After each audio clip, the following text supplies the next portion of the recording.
A very good morning to you once again. In the last session, I left you with a question to say, what's the difference between taking contraceptives to make you infertile and waiting for you to be infertile? But before I answer that, I would like us to just be all in agreement over something.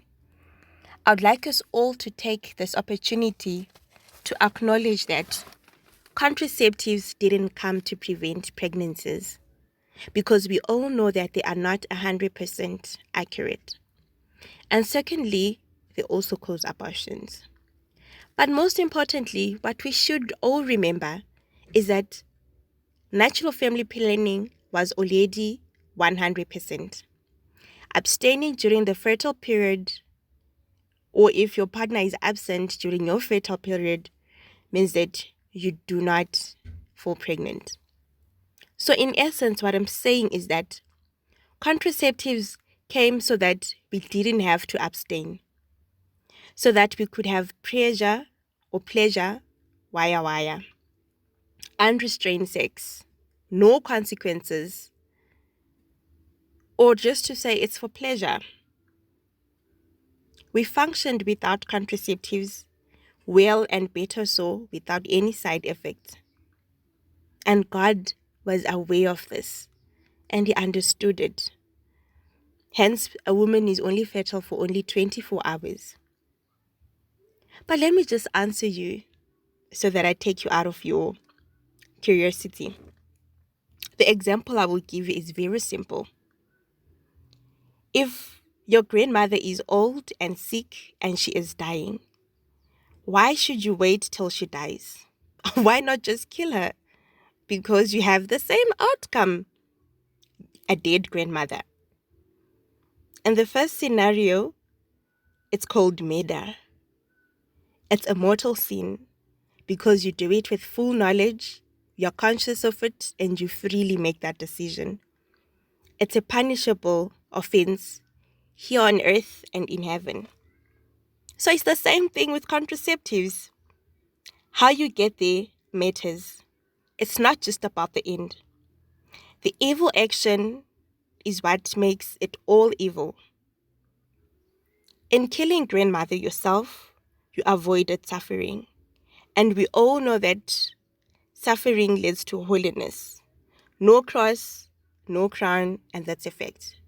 So in using contraceptives, I am saying to you, bear your crosses, carry them. If it's something that makes you suffer and tears and toil at night, know that you're preparing for holiness.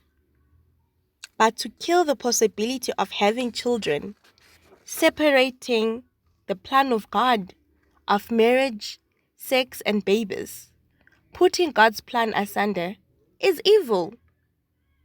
That's why the church says it's intrinsically evil. The means don't justify the end.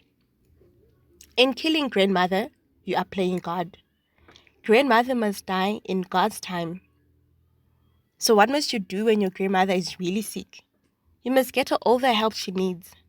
You look after her, you bath her, you feed her, you make her comfortable. You don't neglect her and make her dying faster. The same applies here with contraceptives. You must learn your borders. You must learn to wait for the right time according to what you both want as a couple. You must be conscious of it. And you must practice conscious parenthood and be responsible parents. God's way is the only way that you are guaranteed of. What happens if you fail?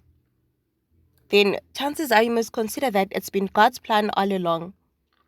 We are called to be co-creators with Christ. Trust in God. Our favorite verse, Jeremiah 29 verse 11, it says, I know the plans I have for you. So you should equally know that if God plans for you to get pregnant, you should cooperate with Him. I'm sure we've all learned something during this year with the coronavirus, that we can plan all we want, but ultimately God makes the decision. So I'm asking you to work hand in hand with God.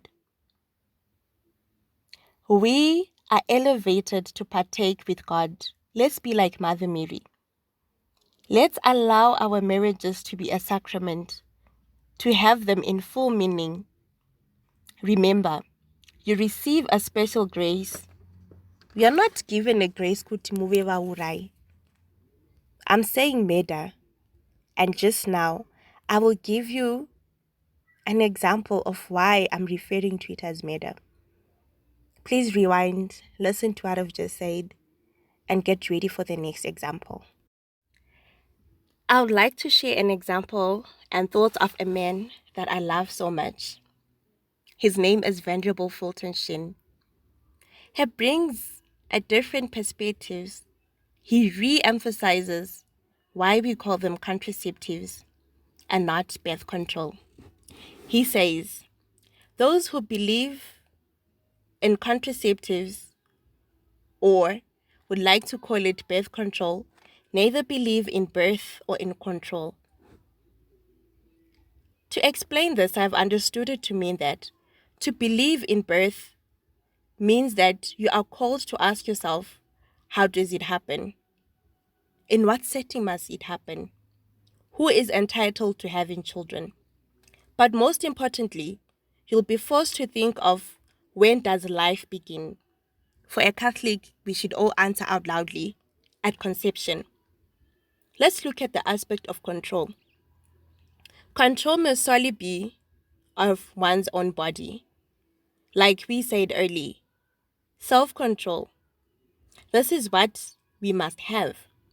So by using these terms of birth and control, it is very wrong because people do not believe in either. A more practical example that I left in the previous section about finances is one that I would like to bring to light that shows how murder comes into the whole equation with contraceptives. Venerable Fulton Sheen says, most couples say, we cannot afford more children. That is, people will be saying, my finances are tight. And Venerable Fulton Sheen says, therefore, couples feel that they have a right to fondle and fumble with the levers of life. In making this statement, couples are not thinking of the terrible principle that they are announcing. They will be announcing that the primacy of the economic is above of the human.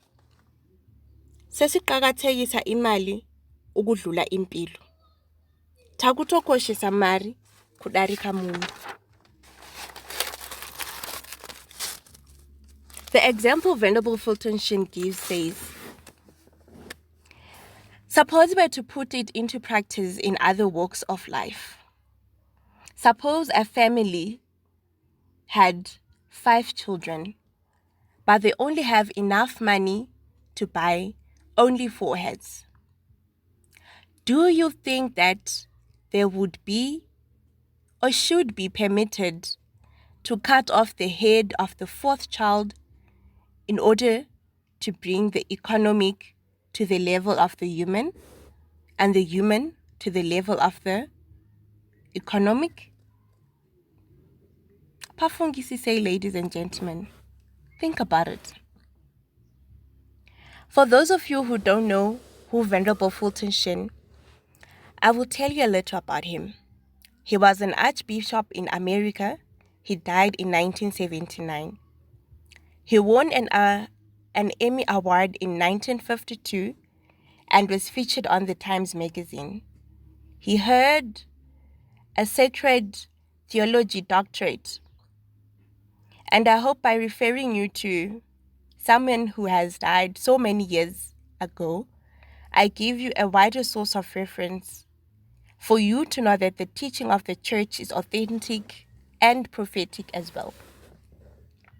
Just last week, we heard of a woman who had triplets, and the boyfriend gave her death threats and an ultimatum to leave their home. This happened in our own background, in our own backyard. And some speculations were made Kuti, finances could be the cause.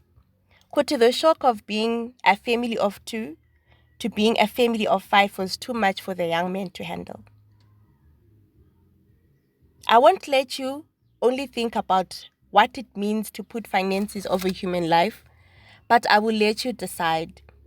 And I will conclude this session by giving you another example from Venerable Fulton Sheen.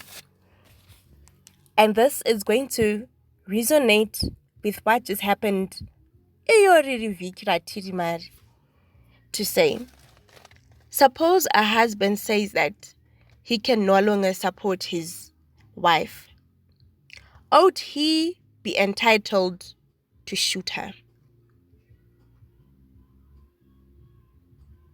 Pafungei papap. Think about this. Think about what we are saying when we say we can't afford children.